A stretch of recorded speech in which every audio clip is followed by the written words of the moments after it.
So, hello, Metuz. How are you today? I'm good. I'm tired, man. We just finished the casting for the day, so it's been an interesting day. We've had some huge upsets. I guess from a French perspective, pretty happy about Misfits. Obviously, Davidovec and Amanek qualified, which is amazing. But it's been a long day. Yeah. Could you present yourself a bit further for those who don't know you? Yeah, I'm a commentator. I've done a lot of different games, League of Legends, earlier Counter-Strikes, Call of Duty. I'm a streamer. I work with Room on Fire, who have Anders, Semler, people like that. So, yeah, I've been casting now for the last 10 years. Uh, you were independent for the last years, if I know well. If what advantages being with Room on Fire bringing into you? They have such a large reach, and being linked to people like Anders and Samler and Yanko is obviously massive because of the pull that they have. And Room on Fire is a known brand in Counter-Strike, so they have got me jobs in the past, which I don't think I would have got had it not have been for them. Yeah. They've helped me with branding, they've helped me with streaming as well, like promoting and all these kind of things. So they've been really good to me, and I'm glad I joined. Speaking of streaming, you are streaming a lot of game, not only Counter-Strike. Why we don't see casters stream that much? Why do you stream that much? I just love games. Not to say the casters don't love games, but because I don't do as many events, I think I have more free time to fill. And whereas a lot of the other casters have like families, or they're working so much that their free time is pretty much relaxing and just chilling. For me personally, I really enjoy games and playing bass and things like that. So I think I'm going to play them anyway. Why not just stream, you know? And if one day I can do more streaming and then still do casting, but a little bit less casting and like do 50-50, awesome. That would be, I think, where I'd like to go. You said earlier that you casted other game like League of Legends. What was your first casting experience? And if it was not Counter-Strike, why did you change to Counter-Strike? So my first casting experience was Call of Duty 2, which is way, way back, many years ago. And I switched to Counter-Strike because Call of Duty died. It became like the arcadey stuff that it is now. And I was looking for a competitive FPS game. I played League of Legends, I casted League of Legends. But I'd always played CS as well as like a side game, like 1.6 and Source. And so when the CSGO beta was released, I got in the beta very early on Steam. I went straight into the game, and I loved, from the first time I played it, I loved the game so much. So I thought, I want to switch over now. I want to go over to CSGO. So it's kind of a natural progression, I think. I was burning out on League of Legends. I'd done it for too long and like way too many hours. And CS just came at the right time. Yeah. We see you mostly on less bigger events than, for example, Anders, Semler. Yeah. Is it mostly to build experience, or is it a choice of your own to do smaller events?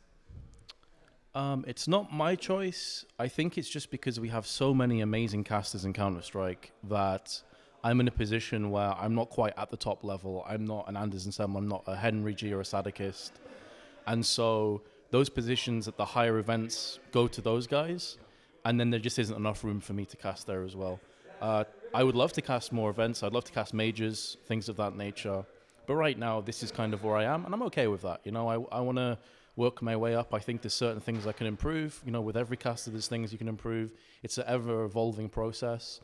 But it's not my choice to do smaller events. I'll take them if they're offered, but I would rather do the bigger events, of course. Yep. On other games than Counter-Strike, we see a lot of active pro player casting or on the desk, and on Counter-Strike it's mostly retired player who are either on the desk or either casting. Why do you think active pro player doesn't go on desk or casting? I think it's because we've got to a point now where pro players have so many obligations and so much things they need to do and so much time they have to put in the game that when they have off time, they don't want to go to an event. You know, it is long hours, it can be stressful. And if you're a full-time player that is playing for however many hours a week, you probably don't want to then go to an event afterwards and live Counter-Strike even more. There are circumstances like right here, Pimp is actually on the desk. Obviously, he plays for Liquid as well. And so there are times when pro players do come do the analysis desks, but as you said correctly, it's not as often. I think it's more of something that pro players will do if it's convenient for them, if it's easy for them to do. They're not going to go out of their way to do it because they have other obligations. But if they retire, then it becomes much more, easier for sure, because they don't have as much hours to put into Counter-Strike. Speaking of the desk, on most other games, the desk are mostly 4 or 5 people. On Counter-Strike, it's 2 or 3. Why do you think there's less people on the desk in Counter-Strike than in other games like StarCraft or League of Legends?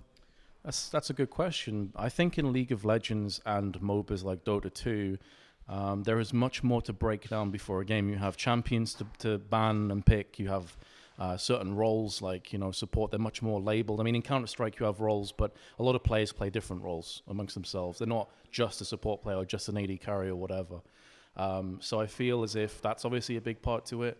And in Counter-Strike, often we don't have as much time for desk segments anyway. It's like 5 or 10 minutes and then it's into the game. And it's the commentators that take over more. And when you have commentators like Henry G, he can do analysis while he's casting. Yeah. So there's not as much need, I think, for the desk to have 4 or 5 people as in other games. I would personally, and I know that analysts feel this way too, maybe like to see more analysts there and then just rotate out, so that you don't just have the same 2 analysts and a host the whole event. Yeah. Because then they get more breaks, they get more time to relax and chill, because Natu and Pimp right now are doing crazy long days. They're coming in at 9 and they're leaving now. So they're doing 12+ hour days. And that's quite normal for analysts. So maybe a few more analysts that trade out and get more of a break. Get to have the same size of desk, but more people in reserve to put them on the desk. Yeah, I think that would probably be a good compromise. Some events have gone for like 3 analysts instead. In the past for CSGO, I think that works as well. I think we've just reached a point where this has become the normal and people just accept it for what it is. Things can always change. You're even seeing in the past, like Moses would cast with Anderson Semler as a tri-casters for some finals. Not seeing that as often anymore, but maybe that'll come back one day. I don't think anything has to be locked down and like always be the same way it is. I'm always open for change and different things. In CS Summit, we saw player casting, and did you watch the tournaments? And how was the experience of a fun event to watch, and maybe in an intern point of view? Yeah, I watched a lot of it. I didn't manage to see all of it because I was doing other things at the same time, but it was cool to see more of a laid-back take on casting. For the same reason what I just said before, I have no problem with difference and change, and that was much more relaxed, like humor. And chilling. It's like the Take TV events that they used to do as well, where sometimes the casters would be drinking beer or whatever else, and it'd be much more laid back. You could curse, things like that. So it was really good, and you got to see like nip casting. Fallen was on the couch a lot. It was really enjoyable, and I think it also allowed the audience to see a different side to the casters and a different side to the players that maybe they wouldn't ordinarily see. So I'm totally fine with that. I think if that became the normal thing, then people would get tired of it. I think people loved it so much because it was a one-off. It's not as frequent as the other kind of events that we have. It's quite unique. Yeah, exactly. It's a unique take on casting. And I think if it stayed unique now and again, then it would keep its charm. If it was every single event, then I think it would lose a bit of that special flavor. Are there traditional sports or esports caster that you look up to? Yeah, I mean, when I first got into casting, the casters that I listened to unfortunately aren't around anymore in COD 2, but the casters like D-Man, when I was getting into COD 4, Tosspot was another guy, because I'm a play-by-play caster and they're predominantly play-by-play casters. I thought they were always great. Now I'm a big fan of Anders and Sadakist in particular. I mean, all the guys in CS, honestly, at the top level are amazing, but I think that I think people often enjoy casting which they find the most comfortable to listen to. And Anders and me are actually quite similar people. It's like a meme that I'm Budget Anders or whatever, but we're actually very similar people as well. Like, we like the same things. And Sadakist is just like so good with words and wordplay that whenever I'm listening to him, I don't even have to watch the game. I'm enjoying it, I can just listen in the background and still have a good time. There's loads of casters. Like, I'm always listening to different variety of casters and just enjoying it for what it is. If you could choose one, who would you be your favorite casters duo with you? To duo with me, so who would I pick to work for me? If I had any choice, so it doesn't matter if they're already in a duo or not. Yeah. I really enjoyed working with Henry G, but I'd probably say Moses. We worked together at Malmo last year for DreamHack and Masters. It was a great event. Really enjoyed it, and his casting was amazing to work with. And I'd never worked with anyone that I clicked with that well. So I'd probably go with Moses, but there's a bunch of casters that I'd be happy to work with for sure. Well, thank you for all your answers. I'll let you the last word. Well, thank you for having me in the interview, and hopefully you guys have enjoyed, and I'll see you for more casts soon. Well, thank you.